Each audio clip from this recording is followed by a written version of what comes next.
The raiders left Zara bound in a flooding canyon to die. The rancher who found her there would change her life instead and make this Apache woman his wife. His name was Garrett Flood, alone on 400 acres in New Mexico territory, and before that autumn ended, he would nearly die keeping her alive. How they got from a death trap to a wedding vow is a story worth telling slow. Stay till the end, and if these stories move you, like and subscribe. The walls were close, not metaphorically. The slot canyon had narrowed to barely the width of her shoulders in places, and the sandstone on either side was damp with runoff that had been sheeting down since mid-morning. Zara's wrists were bound behind her, her left ankle pinned under a shelf of rock that had come down in the scramble, and the sky overhead, a thin ribbon of gray, was darkening fast. Water was already braiding through the channel at her feet. She had been in this canyon for 3 hours. She had counted her breaths to keep from panicking. She had stopped counting at 700. Then came the sound of boots. Heavy, deliberate, one set moving through the lower slot toward her. She pressed herself flat against the wall. They had told her no one would come. She had believed them, which was its own kind of mistake. She braced herself, because the one thing she was certain of, the only thing that made sense given everything that had happened that afternoon, was that the man walking toward her meant to finish what the raiders had started. His name was Garrett Flood. He ran 400 acres of high desert ranch in the canyon country of New Mexico territory. He had been tracking strayed cattle along the arroyo walls when the flash flood threat drove him into the slot canyon for shelter. He did not expect to find a woman. He had never found anything in that canyon except ravens and lizard tracks, and once a rusted Spanish spur. What he found that afternoon in the early summer of 1884 would change the whole direction of a life that had stopped going anywhere in particular. What began as a chance encounter in a slot canyon in New Mexico territory nobody would have witnessed became something neither of them planned for. A woman left to die. A man with no practical reason to help her who helped her anyway. The promise he made in near darkness with water rising at their feet would take months to keep and cost him more than he'd budgeted for. Watch till the end, and don't forget to like and subscribe. In the summer of 1884, the canyon country east of the Rio Grande Basin sorted men the way weather does, without sentiment. The arroyos ran 20 feet deep and cut switchbacks through the rock that could disorient a compass-smart rider in under an hour. Afternoon thunderstorms built over the Sandia Mountains. By noon and by 3 o'clock, they were dropping walls of rain across the mesa tops. The water that fell on rock 30 miles away arrived in the slot canyons without warning, cold and brown, carrying gravel and juniper branches and the occasional dead coyote. You learned to read the sky here, or the country eventually made you sorry. Garrett Flood had been reading that sky for 11 years. He'd come to New Mexico territory from Colorado the spring he turned 22, following cattle work south when the high-altitude winters got to be too much for his aging father's joints. His father died 2 years later, ordinary pneumonia, nothing dramatic, and Garrett had stayed on because leaving would have meant admitting he didn't know what he was going back to. He'd bought his spread of 400 acres on a mix of inherited money and borrowed patience, a broad mesa ranch above the arroyo country, with an adobe house that needed remudding every spring, and a well that ran reliable even in drought years.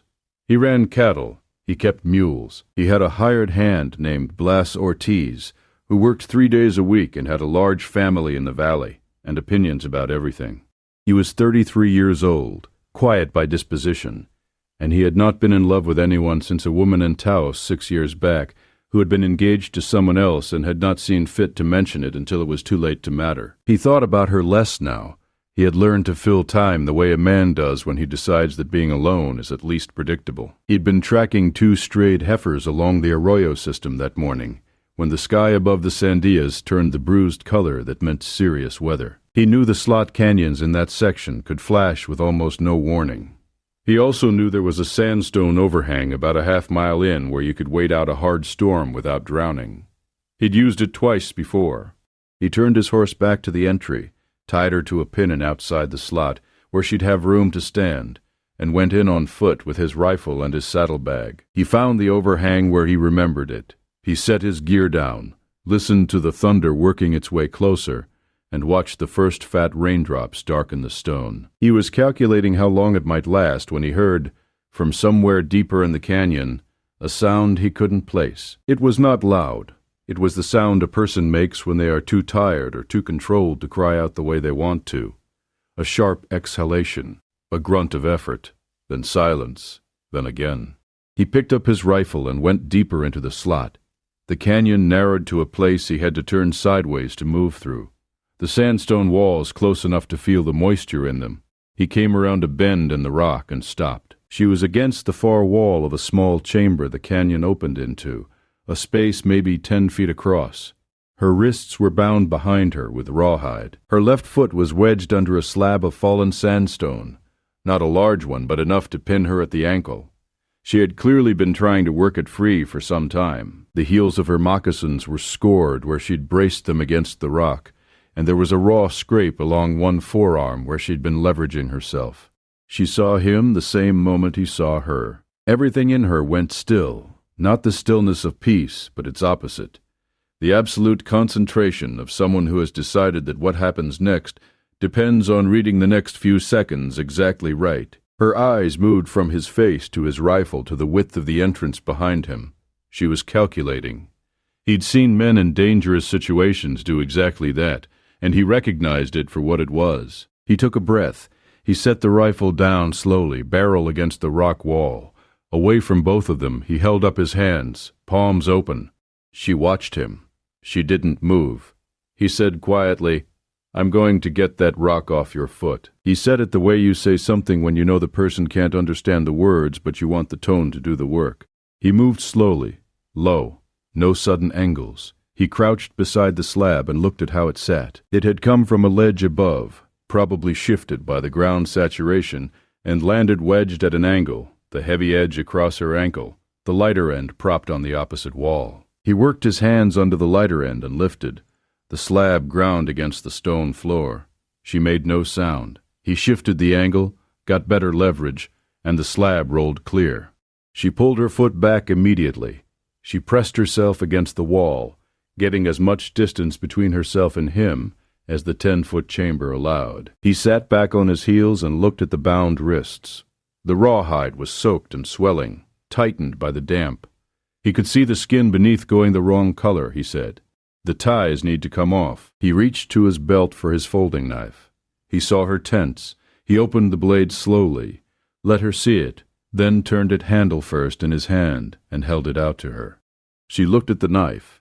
She looked at his face. Then she turned sideways, offering her wrists without looking at him again. He cut the rawhide in 2 passes. The moment her hands came free, she moved them in front of her and looked at her own wrists, the raw marks, the circulation coming back. And her face did something complicated that she smoothed out after 2 seconds. She shook her hands, working the feeling back into her fingers. Water was audible now at the entrance of the small chamber. The arroyo was running. He said, "We need to get higher. This section can fill fast." He stood, picked up his rifle, and moved back toward the entrance. At the entrance, he turned. She was still against the wall, weight on her good foot, her eyes on him. He pointed up. He pointed to the sky, mimicked rain with his fingers, then made a rising motion with his palm to indicate water coming. She looked at the entrance. She heard what he heard. The water picking up speed in the main slot, the pitch of it already different from 10 minutes ago. She stepped away from the wall and followed him out. He was Garrett Flood, 33 years old, the kind of man who did what needed doing without spending too long on it first. She was Zara, 26, Jicarilla Apache, one of the northern bands who had ranged the territory between the Rio Grande and the Canadian River for generations, before the lines on the white men's maps had started reorganizing the world around her. Her people's name for themselves was Tinned, and the word covered a specific geography, a specific way of reading terrain and weather, and a relationship to the mountains that was older than anything the Spanish or the Americans had built in that country. He didn't know any of this yet. He would learn it in pieces. What he knew that afternoon was that she moved well despite the ankle, efficient, no wasted motion, choosing her footing with precision, and that when he offered his hand at the one steep section of the climb, she looked at it for 2 full seconds before deciding against it and grabbing the rock face herself. He got that. They reached the overhang. It was broad enough for two people to sit comfortably without crowding, and deep enough to stay dry. The rain came down in earnest a few minutes after they settled, solid sheets that blurred the canyon walls to gray, and the slot below them ran brown and fast. He pulled food from his saddlebag, hard biscuits from breakfast, a piece of dried venison, a canteen. He put half of everything on the rock between them, on her side, and took the other half himself and ate. He didn't gesture toward it or look at her while he ate. She picked up the canteen. After a while, she drank carefully, 3 swallows, and set it back on the neutral ground between them. He ate his biscuit. He looked at the rain. After a while, she said something. He didn't know the language. He looked at her. She pointed at herself. She said, "Zara." He pointed at himself. He said, "Garrett." She repeated it, not perfectly but close, a question in the shape of the word. He said, "Garrett, yes." She said it again, and this time it was a statement. He ate the last of the venison. He thought about the heifers somewhere out in the arroyo country, and about how long the storm looked like it was going to last, and about the fact that this woman was sitting within arm's reach of him, and her ankle was swollen in her wrists bore the marks of someone who had tied her with intent. He said carefully, not because he expected to be understood, but because it was the thing he wanted to say, "Who did that to you?" She watched his face. She said something in Jicarilla, not an answer but a statement she was making for herself, a summary of the situation as she assessed it. He had the impression, hard to articulate, that she was sharper than most people he'd met, that she didn't say things to fill silence. The rain ran for an hour. By the time it stopped, the arroyo below had peaked and was already dropping. The evening light came through the slot canyon at a low angle, turning the wet sandstone orange and deep red. He stood and looked down at the slot. The water was still moving fast, but it was dropping. An hour, maybe 2, and it would be passable. He looked at her ankle. She had her leg extended, her moccasin off, examining the joint. It was swollen, but not shapeless. No obvious dislocation. She pressed it with her thumb in several places, with a methodical focus that told him she'd been hurt before, and she knew how to assess it. She caught him watching and held his eyes for a moment. Then she put her moccasin back on, pulled the lacing slowly to accommodate the swelling, and stood. She put weight on it. Her face registered the pain and then set past it. He thought, the ranch is 2 miles west of the canyon mouth. He thought, it was going dark and she was alone in this country, with a bad ankle, and the people who had tied her up were still somewhere out there. He said, "My ranch is to the west. You can sleep inside." She looked at him. He pointed west. He mimed sleep, hands pressed together under his tilted head, then pointed at her, then himself, then west again. She considered this for a long time. She was doing the arithmetic of a woman alone in country, where being alone has costs, weighing one unknown against another and trying to work out which one was more survivable. She gave one nod. They went out through the slot canyon in the last of the daylight, and found his horse still tied where he'd left her, impatient and damp, swishing her tail at the evening mosquitoes. He brought the horse around and offered Zara his stirrup. She looked at the horse, looked at her ankle, looked at Garrett, and took the stirrup. She pulled herself up smoothly, settled behind the saddle, and sat with her back straight and her hands resting on her thighs, not grabbing him. He walked the horse west across the mesa in the cooling evening. The ranch appeared out of the dark, like something that had grown from the rock. Adobe walls the color of dry earth, a plank door, 2 small windows with lamplight behind them, a corral with 3 horses inside, a barn that smelled of hay and dry wood, a kitchen garden running along the south wall. Blas Ortiz was gone for the day. Garrett was alone. He gave Zara the main room. He got the fire going in the iron stove, put water on to heat, found the dried herbs his neighbor Senora Trujillo had given him when he'd pulled his own shoulder the previous winter. She had pressed them into his hands with instructions he'd mostly forgotten. He put them in a cloth, left the cloth in the pan of warm water, set it on the floor beside the low wooden bench, and went to do the night chores. When he came back in, Zara was sitting on the bench with her ankle in the cloth poultice, looking around the room the way you look around an unfamiliar space when you're calculating its dimensions and exits. He made coffee. He set a cup on the bench near her. He poured his own and sat across the room and drank it. He didn't talk. After a while, she said the Jicarilla word for something. She said it again, looking at the coffee cup, and made a gesture with her hand that he couldn't decode. He spread his hands. She looked around the room. She found what she wanted, a sprig of dried sage hanging from the ceiling beam, the kind Senora Trujillo had brought along with everything else. She pointed at it, then at the cup, and raised her eyebrows. He said, "I can put some in." He got the sage down, crumbled a pinch into her cup.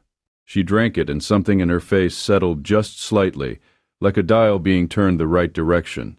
He said, "Good." She said the word she'd said before, and he stored the sound of it, not knowing then that he'd be hearing it for years. He gave her the bedroom. He slept in the barn with a saddle blanket and his coat, listening to the coyotes working the arroyo country and thinking about the swollen ankle and the rawhide marks on her wrists and whether she'd be there when morning came, or whether she'd slipped out in the night, the way a person does, when staying feels less safe than going. He slept. He woke at first light. He came in from the barn to find her at the window, standing with her arms crossed, watching the mesa. She had not run. If you're enjoying this story, please hit the like button now. It helps us out more than you know. And subscribe if you haven't yet. There's more coming. The ankle kept her from traveling for 5 days. This was not a choice she made lightly. He could see that in how she moved through his house, careful, touching nothing that wasn't offered, giving him space the way you give space to something you're still making up your mind about. On the first full morning, she sat in the yard with the ankle wrapped and watched him do the ranch work, not out of interest, but out of the instinct to know the patterns of a place you're in. On the second day, she stood. On the third, she walked to the corral and looked at his horses with a clear professional interest that made Blas Ortiz, who had arrived for his 3 days, stop whatever he was saying mid-sentence and watch her instead. Blas had grown up in the Rio Grande Valley. He spoke Spanish and some Tiwa and more than a few words of Jicarilla, the way a man accumulates languages when he grows up near borders. The first morning he'd arrived after Zara turned up, he'd looked at Garrett, looked at Zara, and said nothing at all. In Blas's case, that was the most meaningful thing he could have done. By the afternoon of that third day, Blas had established, through a combination of Jicarilla and Spanish and gestures that covered the gaps, a basic picture of what had happened to her. Garrett got the account second-hand. The men who had bound her were 3 of the same type he'd been seeing more of in the territory for 2 years. Not strictly outlaws, not strictly anyone's hired men. Something in between. They had been working the canyon country, running Apache families off sections of land that a Santa Fe land syndicate needed clear of prior claims before the surveys could be filed. The methods were whatever worked. In this case, what had worked was isolating a woman traveling alone between her band's summer range and a trading post, binding her in a slot canyon with enough exposure to ensure she wouldn't be there to sign any affidavits afterward, and riding south. They had not counted on the rain. They had not counted on Garrett Flood. Garrett sat with this for a while after Blas told him. He did not say much. He went and split a cord of wood he didn't strictly need split, and came back and ate his supper and thought about a land syndicate in Santa Fe that needed a country clear of people who had been living in it for centuries. He thought about this more than he usually thought about things. On the 4th evening, Zara was sitting in the yard after the heat went out of the day, working on something with her hands, a small length of cord twisted in a pattern he didn't recognize, with small blue and white beads worked in at intervals. It was not casual work. Her hands moved with the precision of someone executing a design they'd known for years, something learned young, with a meaning he couldn't read. He sat on the porch step with his coffee and watched the sunset paint the Sandia Mountains to the west the color of old brick. She said something in Jicarilla. He looked at her. She said it again, looking at the mountains. He said, "I don't know that word." She said the word separately, slowly. Then she pointed at the mountains. He said, "Mountains." She repeated it in English, flat and precise. Then she said the Jicarilla word. She looked at him and lifted her chin. He tried the word. He got it approximately right on the second attempt. She went back to the cord work. That was how it started. 2 people in the evening, quiet, trading words across the gap, neither making a production of it. He learned mountain and water, and fire that first week. He learned the Jicarilla word for horse, which she said with a quality of voice he associated with something she cared about. He learned the word for rain. He learned the word for coyote, which sounded, when she said it, nothing like the English version. She picked up English the same way she'd assessed the canyon, methodically, without wasted effort. She didn't ask him to repeat things. She heard a word once and used it from then on, and if she wasn't sure of the grammar, she'd say the word plainly and watch his face to see if the meaning landed. Blas watched all of this with an expression of serene neutrality that meant he was enjoying himself. On the 5th day, she walked to the corral and stood at the fence and looked at the young bay horse Garrett had been trying to work with for 3 weeks with no particular success. The horse had come to him half wild from a rancher going under, still nervy, still given to shying at its own shadow.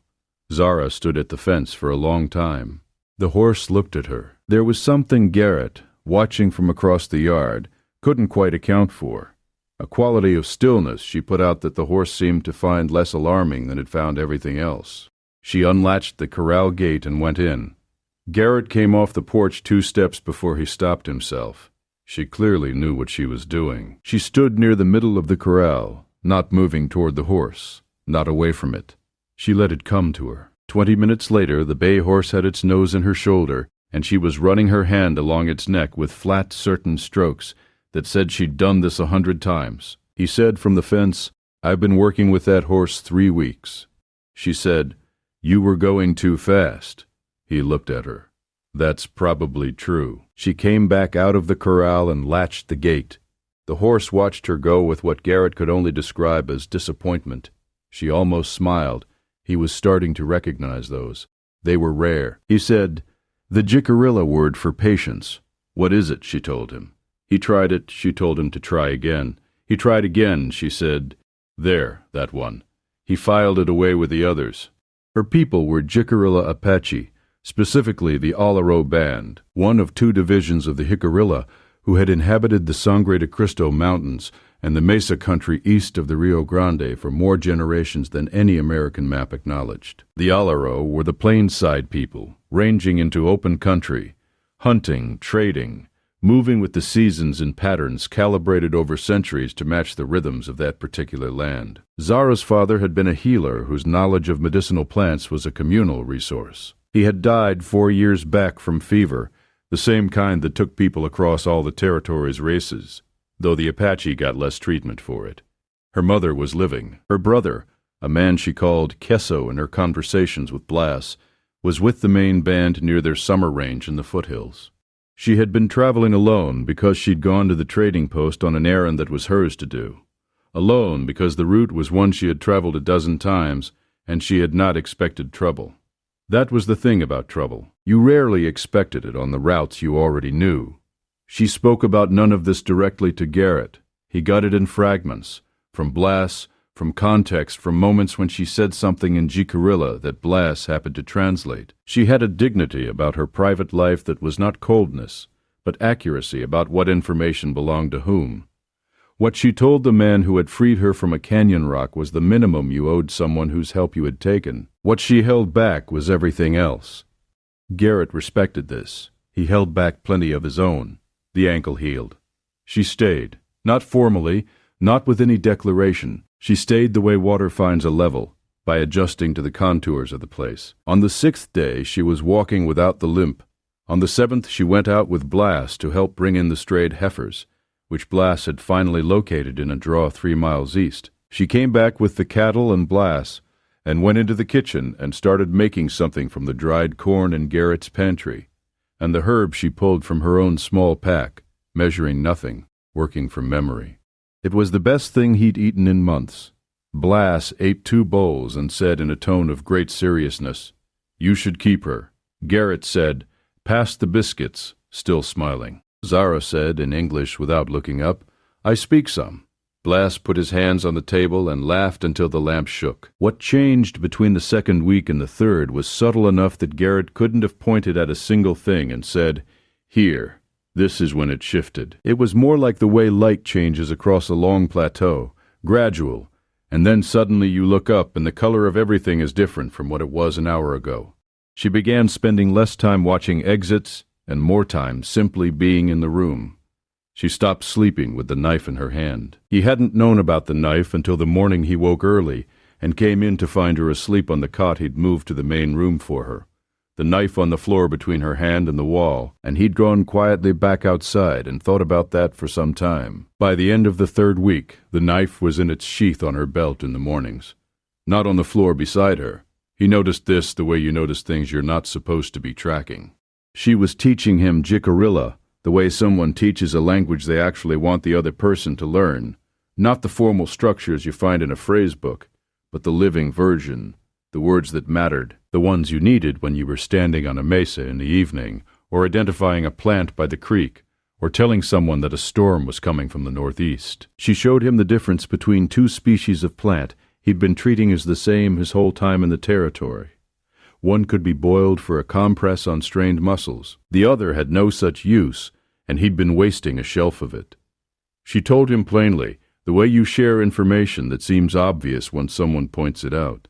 He showed her the property records for the ranch, which he'd kept scrupulously since the day he'd filed them, because the territory was full of men who would dispute a claim if you let the paperwork get soft. He explained, with Blass's help, what a land title meant and what the syndicate was doing in the canyon country. She listened with the steady attention she gave everything. She said, in English, when Blass had finished translating the most complicated parts, "These men, they come back?" Garrett said, "Probably." She said, "Then we prepare." He said, "What do you mean we?" She looked at him. It was the look she gave when someone had said something that didn't require an answer.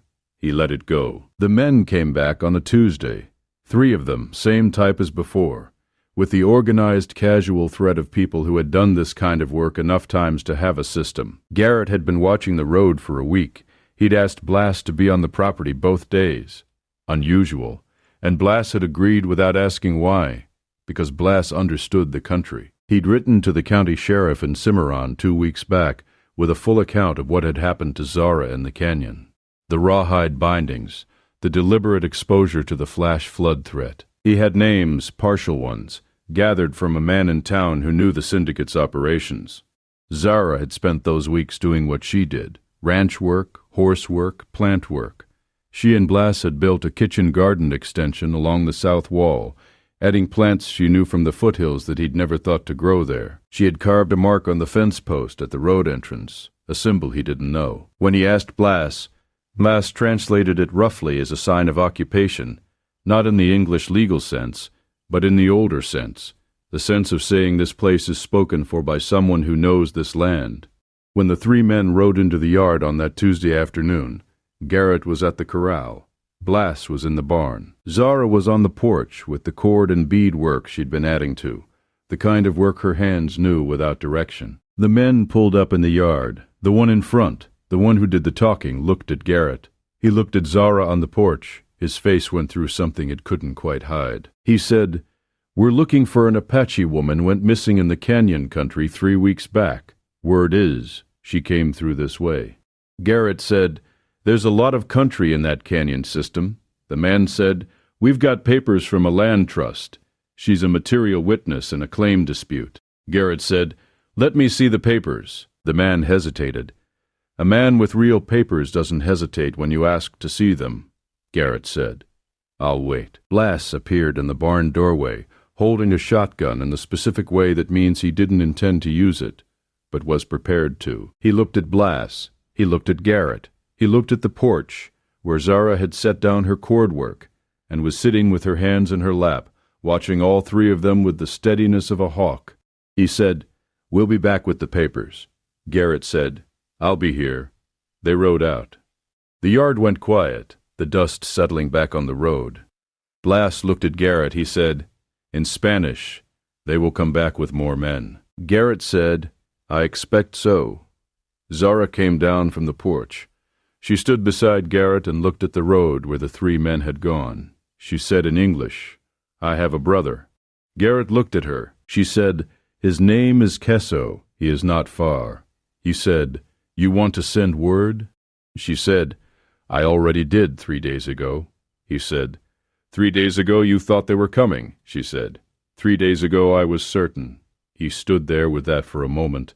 Then he said, "How did you send word?" She said something in Jicarilla that he recognized as the word for path, the hidden paths, the ones you didn't see if you didn't know they were there.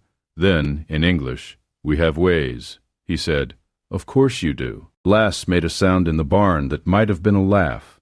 Kesso arrived the following morning with 4 other men from the band. They came on horseback from the east, from a direction Garrett had not known held a passable route, and they moved with the ease of people traveling country they'd known their whole lives. Kesso was 2 years older than his sister, a lean, broad-shouldered man with Zara's quality of stillness and a directness in his eyes that said he had sized Garrett up before he'd gotten off his horse and reached some preliminary conclusions. Cautious, reserved, not hostile, Blas handled the translation, moving between English and Jicarilla with an ease that made Garrett mildly envious. By noon they had established that the syndicate men had a history in the canyon country, that 3 Apache families had been run off their sections in the past year, that the methods were consistent. What Kesso brought was information Garrett didn't have, which men in town were tied to the syndicate's operations, and which of the county sheriff's deputies could actually be trusted to file a report. What Garrett brought was something else. He spread the property records on the table and explained, through Blas, the legal mechanism the syndicate was using to assert their claims. He'd been to the Territorial Land Office himself, years back, and he knew how that kind of filing worked if Zara could provide a sworn account of what happened in the canyon. The binding, the deliberate abandonment, the specific men involved, that account combined with the letters he'd already sent would be enough to open an investigation the syndicate couldn't simply ignore. He would go to Cimarron himself and make the filing. He had a name in Santa Fe, a journalist for the Territory paper who had written about the syndicate before and would want this. Kesso listened to all of this. He spoke to Zara. Zara answered. Kesso looked at Garrett for a long moment, then said something in Jicarilla. Blas translated, "He says he is curious about what you get from this." Garrett said, "Decent neighbors." Blas translated. Kesso gave a short, sharp breath, something close to a laugh. He said something. Blas said, "He says that is an acceptable answer." The syndicate men came back 2 days later with 5 riders and a man holding papers. Garrett met them at the gate with the county sheriff's deputy, who had ridden out that morning from Cimarron at Garrett's written request. Kesso and 2 of his men sat on horseback at the far edge of the south pasture, not threatening, not moving, just visible. The papers, when examined by the deputy, turned out to be what Garrett had suspected, a land trust document that cited a claim that did not include the mesa sections in dispute. The deputy said as much. He was a small man with a precise manner who gave the impression of having seen every variety of bluff the territory had to offer. He told the syndicate's man that the filing in Cimarron would need to be reviewed before any further action was taken, and that any harassment of residents or persons on this property would constitute a matter for the territorial court. The syndicate's man made some noises. The deputy let him make them. Then the 5 riders and the man with the papers went back down the road. Garrett looked at Kesso across the pasture. Kesso lifted his chin once. Garrett lifted his chin back. Blas said, beside him, "I think that went about as well as it could." Garrett said, "Give it time." But he was right. It did go well. The filing in Cimarron created a paper record the syndicate couldn't erase. The journalist in Santa Fe ran the story in October. The territorial investigation that followed turned over enough about the syndicate's methods that 3 of the men involved faced charges the following spring. The sections of canyon country in dispute were surveyed independently, and the Apache families who had been run off 2 of those sections were able to return. None of it was simple or fast, but it was real. Autumn came to the mesa. The chamisa went gold along the arroyos. The Sandia mountains above the valley shifted from their summer blue to a darker, more deliberate color as the aspen stands on the high slopes turned yellow, and the cottonwoods in the canyon bottoms followed. Zara came and went from the ranch the way the seasons did, present for long stretches, away when her band needed her. She was not a prisoner, and she was not quite a guest. What she was had no clean English word, and Garrett had stopped looking for one. The ranch changed in ways he hadn't anticipated. The kitchen garden was more productive than it had been in 11 years, because she knew what to plant alongside what, and how to read the light on that south wall. The bay horse, finally named by Zara in Jicarilla, something that translated roughly as the one who was afraid of his own shadow but is getting better, was the best-mannered horse on the property by November. The herb curing system she'd shown Blas produced something considerably better than anything Senora Trujillo had given him. Blas said, every now and then in the particular tone he said for things he was going to say once and not repeat, "This is a better ranch than it was." Garrett said, "Yes." Blas said, "That is because you have someone to make it better with." Garrett said, "Pass the salt." Blas passed the salt. He was smiling. The evening that decided things was in late November, close enough to first frost that they had the fire going in the main room, and the world outside the adobe walls had the particular quality of late autumn desert night, cold and clear, and so full of stars it was almost embarrassing. Zara was sitting at the table with a piece of work Garrett had come to understand was significant. It was the cord and bead piece she'd been adding to since the first week, a complex pattern in blue and white and deep red, done in the style of the Olero band, patterns her grandmother had known and her mother had taught her. These objects, Blas had explained to him once with some care, were not decoration. They were records, carried knowledge. The patterns meant things, documented things. In the same way a written document meant things to Garrett. He'd been watching her work on it for weeks without saying anything. He said, "What does it say?" She looked up. He said, "The pattern." Blas said, "They mean things. What does this one mean?" She looked at the work in her hands. She was quiet for long enough that he started to think she wasn't going to answer. She said, "This part is my father's family, their range, their seasons, the mountains they knew." She pointed to a section. "This is my mother's people, their histories." She moved her finger. "This section I have been adding this autumn." He said, "What does it say?" She said, "It says I am in a new place. It says the place has water and good land, and a horse who is afraid of himself." She paused. "It says there is a man here who asks good questions and tries to learn the right words for things." He said, "That's a lot to put in a chord." She said, "That is the point of a chord." He looked at her across the table. The fire was going down in the stove, the lamps putting the room in the particular gold light of winter evenings, and outside the stars were doing what they always did in desert country in November, which is act like they own everything. He said, "My people have a different kind of record-keeping." She said, "I know. Paper." He said, "Paper, yes, but also other things." He was quiet for a moment. "Where I come from, when a man intended to build a life with someone," he asked. She looked at him steadily. He said, "I'm not sure what the right way is. I don't know all the customs. I know Blas told me that among the Jicarilla there are obligations to your family, to the band, that a decision like this isn't made by one person alone." She said, "That is true." He said, "I would learn whatever I need to learn. I would do whatever your mother and your brother ask me to do.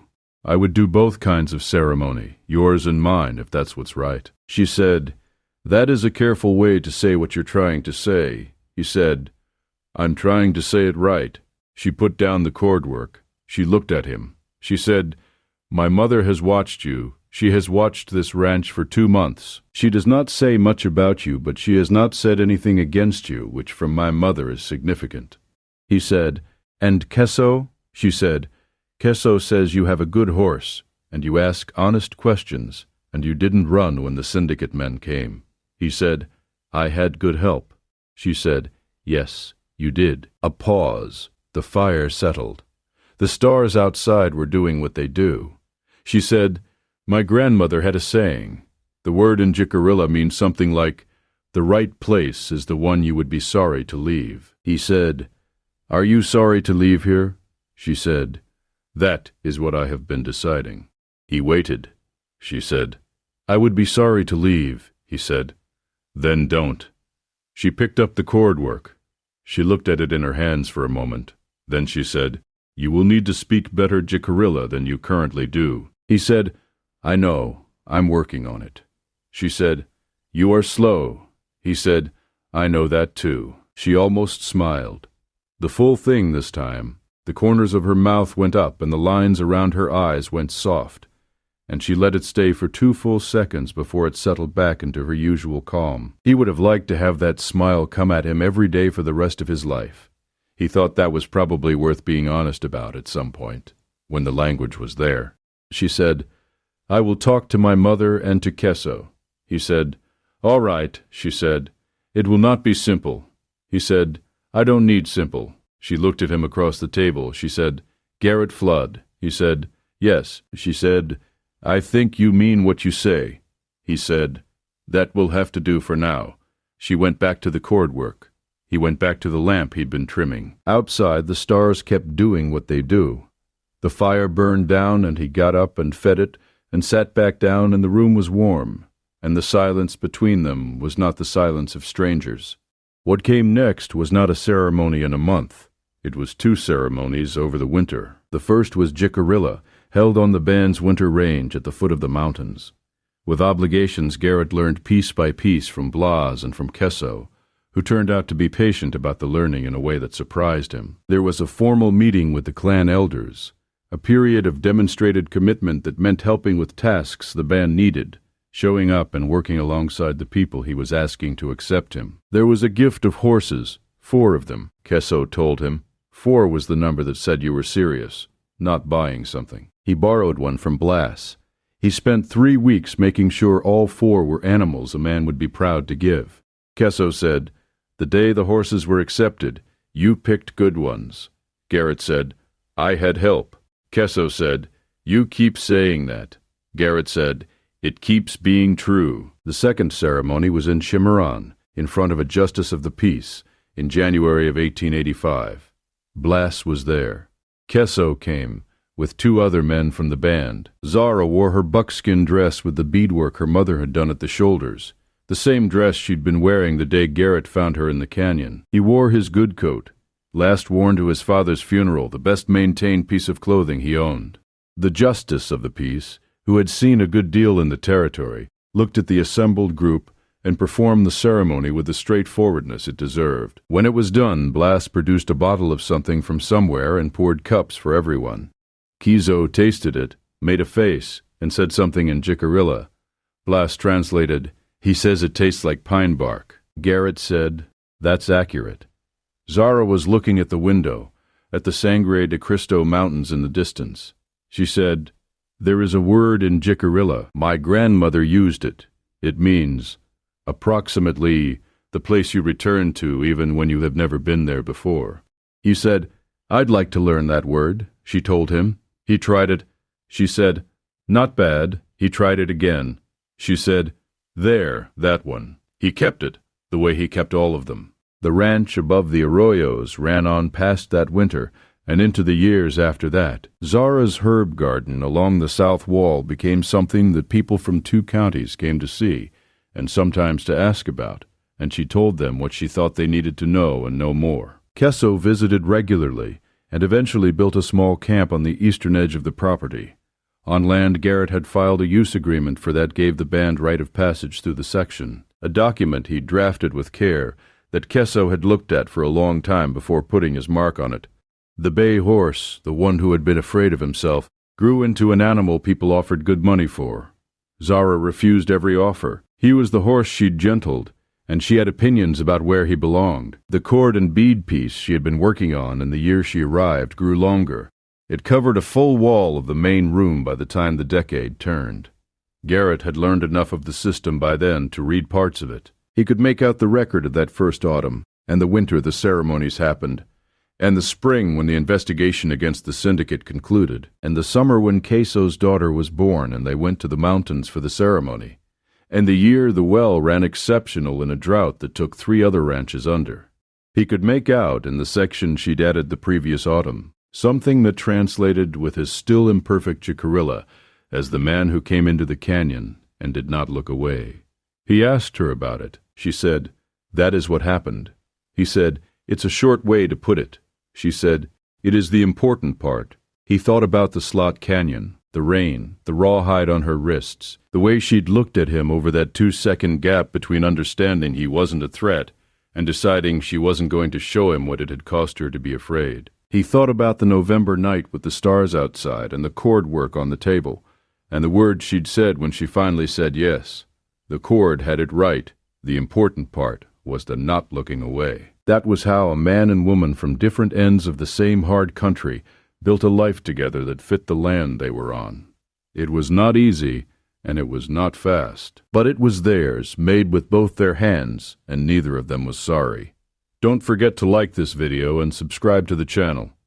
More stories like this one are coming every week, and we're glad you're here for them.